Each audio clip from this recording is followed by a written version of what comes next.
Hello, my dear students. Lucas Commerce Academy, the power of accounting welcomes you. Okay, dear students, రేపు జరగబోయే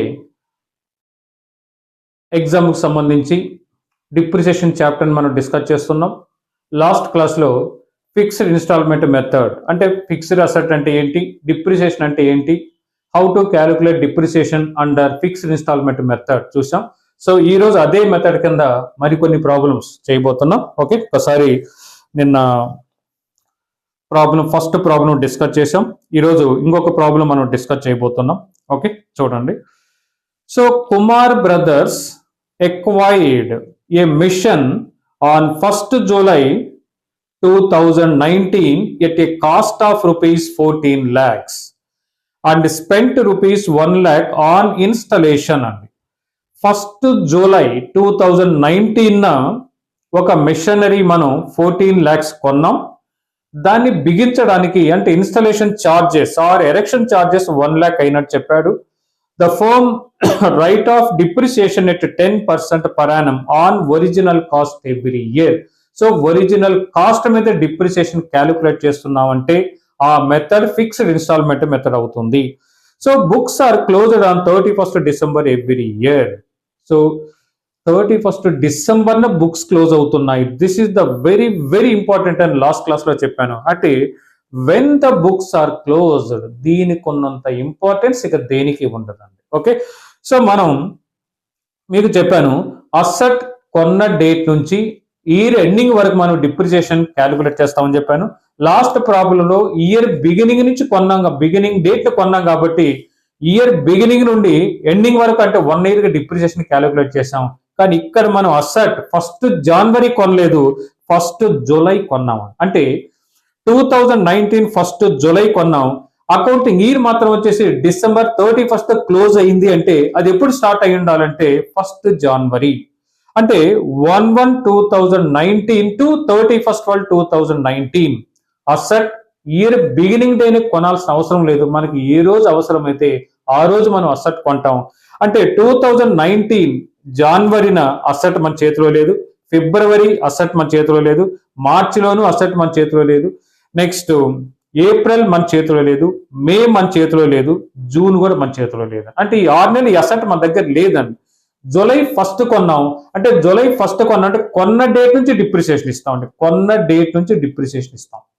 అంటే ఇక్కడ so July, August, September, October, November, December because the books are closed on 31st December every year. కాబట్టి ఇక్కడ 6 months కే depreciation calculate చేయాలి. ఇది first year లో మాత్రమే చూసుకోవాలమ్మా. నెక్స్ట్ సెకండ్, థర్డ్ ఇయర్ మాత్రం ఫుల్ ఇయర్ ఇస్తాం. సో ఫస్ట్ ఇయర్ వచ్చేసి మీరు అసెట్ కొన్న దగ్గర నుంచి ఆ ఇయర్ ఎండింగ్ డేట్ ఎంతైతే గ్యాప్ ఉంటుందో ఆ గ్యాప్ కాలానికి డిప్రిసియేషన్ క్యాలిక్యులేట్ చేయాలి.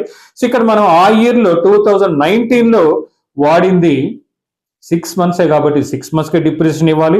2020 వచ్చేసి మనకు ఫుల్ ఇయర్ వాడాం కాబట్టి ఫుల్ ఇయర్ డిప్రిసియేషన్ ఇద్దాం. 2021 కూడా ఫుల్ ఇయర్ వాడాం కాబట్టి ఫుల్ ఇయర్ డిప్రిసియేషన్ ఇస్తాము. Okay, so this is the very important. Last problem వేరు, ఈ ప్రాబ్లం వేరు అని. ఓకేనమ్మా, మనం అడిగింది show machinery account for the year 2019, 20, 21 3 సంవత్సరాలకు అడిగాడు. సేమ్ ఇంతకుముందు ప్రాబ్లం ఎలా చేసాం అలాగే చేస్తాం. కాకపోతే నేను అసెట్ ఒకటి కొన్నాం, అక్కడ ఇన్స్టలేషన్ ఛార్జెస్ లేవు, ఇక్కడ ఇన్స్టలేషన్ ఛార్జెస్ ఉన్నాయి. సో అసెట్ కొన్నా, ఇన్స్టలేషన్ ఛార్జెస్ ఉన్నాయి, నెక్స్ట్ ట్రాన్స్పోర్ట్ ఛార్జెస్ ఉన్నాయి, ఎంట్రీ మాత్రం ఒకటేనండి. ఓకే, సో ఒక్కసారి చూడండి. Kumar brothers acquired a machine on 1st July 2019 at a cost of rupees 14 lakhs.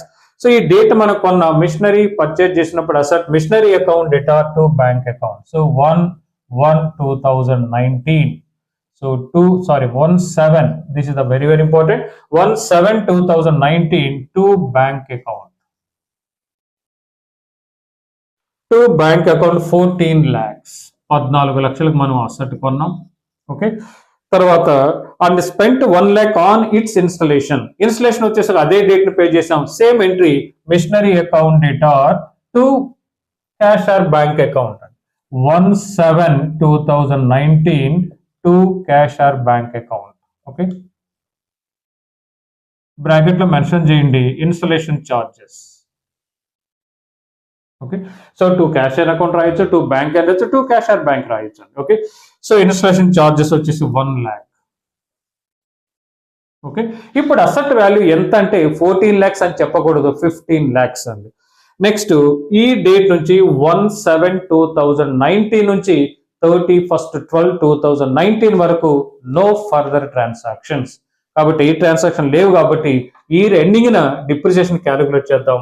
ఈ ఎండింగ్ అంటే మనకి 31/12/2019 బై డిప్రిసియేషన్ అకౌంట్. ఇక్కడ డిప్రిసియేషన్ అకౌంట్ వచ్చేసి 6 monthsకే వస్తుంది. సో ఇక్కడ మనకి 15 lakhs ఇంటూ 10%, 10/100 ఇంటూ 6 months కాబట్టి 6/12. This is the very very important. So అలా కాకుండా 1st October కొన్నాం అనుకోండి, అక్టోబర్, నవంబర్, డిసెంబర్ 3 months వస్తుంది, అప్పుడు 3/12. సపోజ్ December 1st కొన్నాం అనుకోండి, ఓన్లీ 1 month, 1/12. మీరు ఎంత కాలం అయితే వాడతారో అంత కాలానికి డిప్రిసియేషన్ ఇవ్వాలి. సో క్యాలిక్యులేట్ చేస్తే మనకు వచ్చేసి 75,000, 15,575. Okay, 75,000 is the depreciation for first year. 6 months వాడారు కాబట్టి 6 months డిప్రిసియేషన్ వస్తుంది. నెక్స్ట్ ఇయర్ అలా కాదు, ఫుల్ ఇయర్ వాడతా, ఫుల్ ఇయర్ డిప్రిసియేషన్ వస్తుంది. సో ఇప్పుడు బ్యాలెన్స్, ఇంతకుముందు ప్రాబ్లం ఎలా బ్యాలెన్స్ తేల్చామో సేమ్ అదే విధంగా చేద్దాం.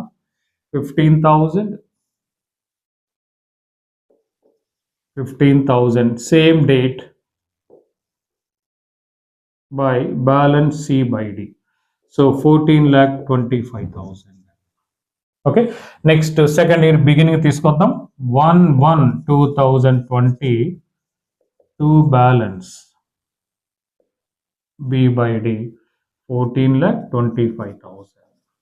Okay, ఇక 1/1/2020 నుంచి 31/12/2020 వరకు ఫర్దర్ గా ట్రాన్సాక్షన్స్ ఏం లేవు కాబట్టి ఈ ఎండింగ్ అంటే 31/12/2020 బై డిప్రిసియేషన్.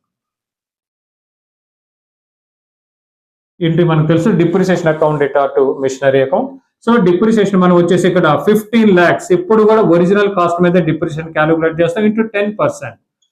ఇక్కడ ఫుల్ ఇయర్ వాడాం కాబట్టి ఇంటూ 6/12 వేయకూడదు. ఇక్కడ 6 months వాడాం కాబట్టి 6/12 వేసాను. ఇక్కడ ఫుల్ ఇయర్ అంటే 1,50,000. చూడండి ఇక్కడ ఫస్ట్ ఇయర్ ఎందుకు 75,000 వేశారు, సెకండ్ ఇయర్ వచ్చేసి ఎందుకు 1,50,000 వేశారు. This is the very very important. ఇప్పుడు మనం వచ్చేసి బ్యాలెన్స్ తేల్చబోతున్నాం. 14,25,000, 14,25,000. Okay, same date by balance C by D. So 0,0,0,5,7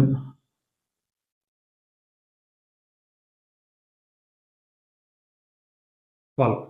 So 0 12 got 12,75,000. Next come to third year తీసుకొద్దాం. 1/1/2021. So 2 balance B by D 12,75,000. Next 2021 లో కూడా ఫర్దర్ గా ట్రాన్సాక్షన్స్ ఏం లేవు కాబట్టి 21 ఫుల్ ఇయర్ డిప్రిసియేషన్ ఇద్దాం. So 31/12/2021. So by depreciation account same 15 lakhs మీద full year ఇక్కడ కూడా 15 lakhs into 10/100 1,50,000. Next balance తేలుద్దాం.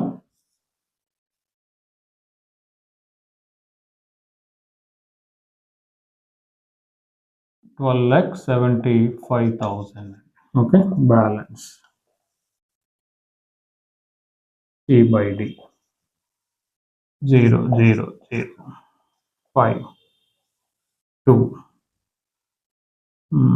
11 God సరిపోయింది 7 God 12,75,000 టోటల్ తీస్తే 11,25,000 the balance. So 1/1/2022 to balance B by D 11,25,000. ఇప్పుడు అడిగింది మనకు 3 years కాబట్టి 3 years క్యాలిక్యులేట్ చేస్తాం. ఓకే, ఇందాక ప్రాబ్లం 4 years అడిగాడు కాబట్టి 4 years వేసాం. ఇక్కడ అడిగింది కేవలం 3 years అడిగాడు కాబట్టి 3 years. So third year ending లేదా ఫోర్త్ ఇయర్ బిగినింగ్ లో ఈ అసెట్ వాల్యూ ఎంత వచ్చిందంటే మనకి 11,25,000 వచ్చింది. ఓకే, గాడ్, ఇది ప్రాబ్లమ్స్, 2 ప్రాబ్లమ్స్ ఇంతవరకు డిస్కస్ చేసాం. ఓకేనమ్మా.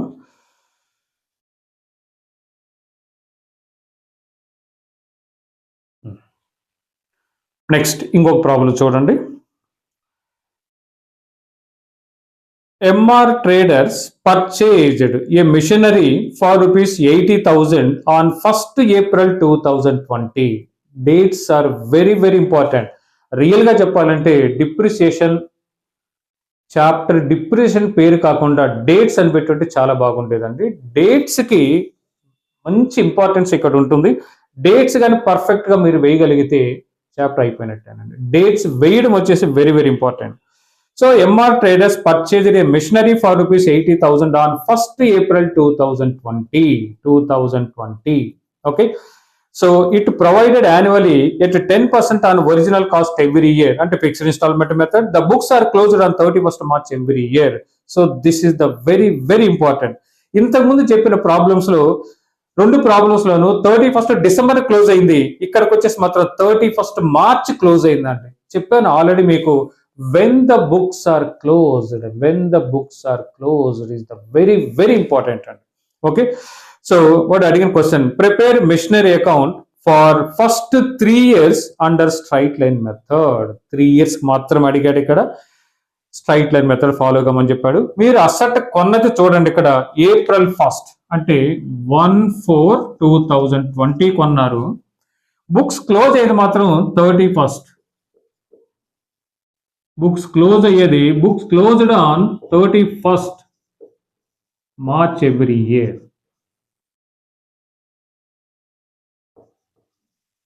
ఓకే, సో మీరు కొన్నది ఏప్రిల్ 1st కొన్నారండి. బుక్స్ క్లోజ్ అయ్యేది మాత్రం 31st మార్చ్. ఒక్కసారి చూడండి, 12 months క్లోజ్ అవుతుంది. April, May, June, July, August, September, October, November, December, జనవరి, ఫిబ్రవరి, మార్చ్, 12 months. ఓకే, సో ఇక్కడ అకౌంటింగ్ ఇయర్ ఇంతకుముందు మనం జనవరి టు డిసెంబర్ అనుకునేవాళ్ళం. ఇక్కడ April to March. That's all. April to March. Okay, so జనవరి 1st టు 31st డిసెంబర్ అన్న, 1st ఏప్రిల్ 31st మార్చ్ అన్న, రెండు ఒక్కటే. అది 1 year. ఇది కూడా వచ్చేసి మనకు 1 year. సో ఒకసారి చూడగానే ఈ ప్రాబ్లమ్స్ ఆన్సర్ చేయొచ్చు మనం వచ్చేసి. అంటే 80,000 మీద 10% డిప్రిసియేషన్ అండి, ఇంటూ 10%, 10/100 8,000 వస్తుంది. 3 years అడిగారు కాబట్టి 8,000 ఇంటూ 12 ఇంటూ ఎన్ని సంవత్సరాలు అడిగాడు మనకు వచ్చేసి 3 years. సో 3 8 24,000 అంటే 24,000 డిప్రిసియేషన్. 80,000లో 24,000 డిప్రిసియేషన్ లెస్ అయ్యిగా మనకు వచ్చేసి 56,000. ఇదే ఫైనల్ ఆన్సర్ మనకి. సో ఆన్సర్ ఇక్కడ మీకు కిందనే ఇచ్చేస్తున్నాను. మీరు ఒక్కసారి మీరు ఓన్గా ఈ ప్రాబ్లం ట్రై చేయండి. డేట్ ఎలా ఇస్తారంటే ఒకసారి చూడండి. 1/4 ఇయర్ వచ్చేసి మనకి 2020. 1/4/2022 బ్యాంక్ అకౌంట్ 80,000 క్రెడిట్స్ అయిన 31st March 2020 బై, సార్ నేనే చూపిస్తాను. ఓకేనమ్మా. సో ప్రాబ్లం చూడండి. MR Traders purchased a machinery for rupees 80,000 on 1st April 2020. Date ప్రకారం వచ్చేది మిషనరీ కొన్నప్పుడు machinery account debtor to bank account. Date 1/4 year వచ్చేసి 2020 టు బ్యాంక్ అకౌంట్ 80,000. ఓకే, ఇక మనకి ఫర్దర్ ట్రాన్సాక్షన్ ఇయర్లీ ఏం లేవు. కానీ బుక్స్ క్లోజ్ చేసేది 31st మార్చ్ కాబట్టి 1st ఏప్రిల్ నుంచి 31st March of the next year ending అవుతుంది మనకి. అంటే 31st 3 క్లియర్ గా చెప్పాడు. బుక్స్ వచ్చేసి 31st మార్చ్ క్లోజ్ అవుతున్నాయి. ఇంతకుముందు చెప్పారు 2 ప్రాబ్లమ్స్ 31st డిసెంబర్ కాబట్టి 31st డిసెంబర్ వేశారు. కానీ ఇక్కడ 31st మార్చ్ 2000 అక్కడ 21. ఒక్కసారి చూడండి, 2020లో ఏప్రిల్ నుంచి డిసెంబర్ 8 months 9 months వస్తాయి. ఇక్కడ 3 months వస్తాయి. టోటల్ పీరియడ్ ఒక్కసారి కౌంట్ చేస్తే 12 months. 1/4/2020 to 31st 3/2021. ఇక్కడ నుంచి ఇక్కడ వరకు మంత్స్ క్యాలిక్యులేట్ చేయండి, మీకు 12 months వచ్చేస్తుందండి. ఓకే, సో ఈ డేట్ ని మనకు వచ్చేసి by depreciation account. So rate ఇచ్చాడు కాబట్టి 80,000 ఇంటూ 10%, 10/100. ఓకే, 8,000. ఇప్పుడు బ్యాలెన్స్ తెలుస్తున్నాం. 80,000 లెస్ అయ్యగా 80 నుంచి 8,000 లెస్ అయ్యగా మనకి 72,000 by balance C by D. Okay, next brought down చేద్దాం. 1 డేట్ చూడండి, బ్రాడ్ డౌన్ ఎప్పుడు దీనికి నెక్స్ట్ డేట్ వచ్చేసి 1/4/2021 to balance B by D 72,000.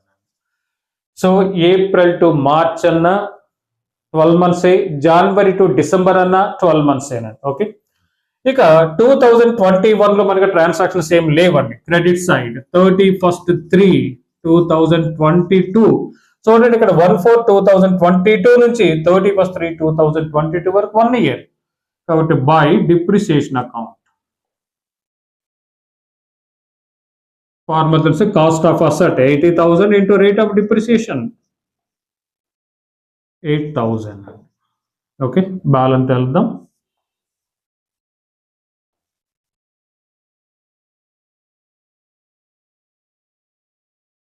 Same date by balance C by D తీసేస్తే మనకి 64,000. ఓకే, బ్రాడ్ డౌన్ చేద్దాం. 1/4/2022 to balance B by D 64,000. ఇక ఈ ఇయర్ లో కూడా ఫర్దర్ గా ట్రాన్సాక్షన్స్ ఏం లేవు కాబట్టి ఈ ఎండింగ్ న 31/3/2023 by depreciation account. Fixed instalment method లో ఎవ్రీ ఇయర్ కాన్స్టెంట్ అనుకున్నాం. Every year cost original cost of asset మీద క్యాలిక్యులేట్ చేస్తాం. ఇంటూ 10/100 అండి 8,000. బ్యాలెన్స్ తెలుస్తాం. 64,000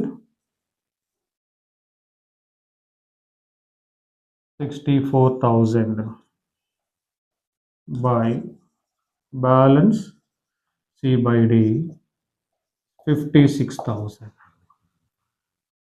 బ్రాడ్ డౌన్ చేసి వదిలేద్దాం. 1/4/2023 to balance C by D 56,000. Okay, so ఇంతవరకు నేను ఎన్ని ప్రాబ్లమ్స్ మాట్లాడా? 1 2 3 ప్రాబ్లమ్స్ మాట్లాడేసాం. 3 ప్రాబ్లమ్స్లో 2 ప్రాబ్లమ్స్ వచ్చేసి జనవరి to December our accounting year. ఈ ప్రాబ్లంలో మాత్రం వచ్చేసి ఏప్రిల్ టు మార్చ్. ఓకేనా, ఏప్రిల్ టు మార్చ్. ఈ చాప్టర్కి సంబంధించిన డేట్స్ వేయగలిగారు అంటే వాడు ఇచ్చింది 1 2 చోట్ల డేట్ ఇస్తాడు. మనం చూడండి ఎన్ని డేట్లు వేసాం ఇక్కడ. డేట్ ఇన్ని డేట్లు వేసే మనం ఈ డేట్లు వేసే కెపాసిటీ మీకుంటే ఈ చాప్టర్ ఏం లేదు. కాబట్టి అకౌంటింగ్ ఇయర్ ఎప్పుడు క్లోజ్ అవుతుంది, this is the very very important. Year beginning లో కొన్నట్టయితే ఫుల్ ఇయర్ డిప్రిసియేషన్ ఇస్తాం. జనవరి టు డిసెంబర్ అనుకుంటే ఏప్రిల్ 1 కొన్నాం అనుకోండి, సపోజ్ 9 monthsకే డిప్రిసియేషన్ ఇద్దాం.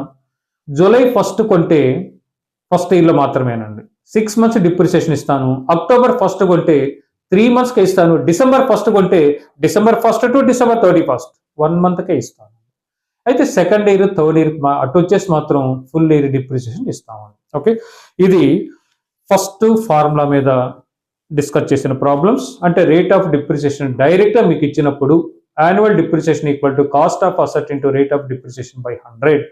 ఇక నెక్స్ట్ వీడియోలో మనకి when the rate of depreciation not given in the problem, ఒకవేళ ఇవ్వకుండా ఉన్నట్టయితే ఆల్రెడీ మీకు ఫార్ములా చెప్పాను. Annual depreciation equal to cost of asset minus scrap value by estimated life of the asset. So next క్లాస్లో వచ్చేసి మనం ఇక సమ్ మోర్ ప్రాబ్లమ్స్ డిస్కస్ చేద్దాం. Till then thank you very much.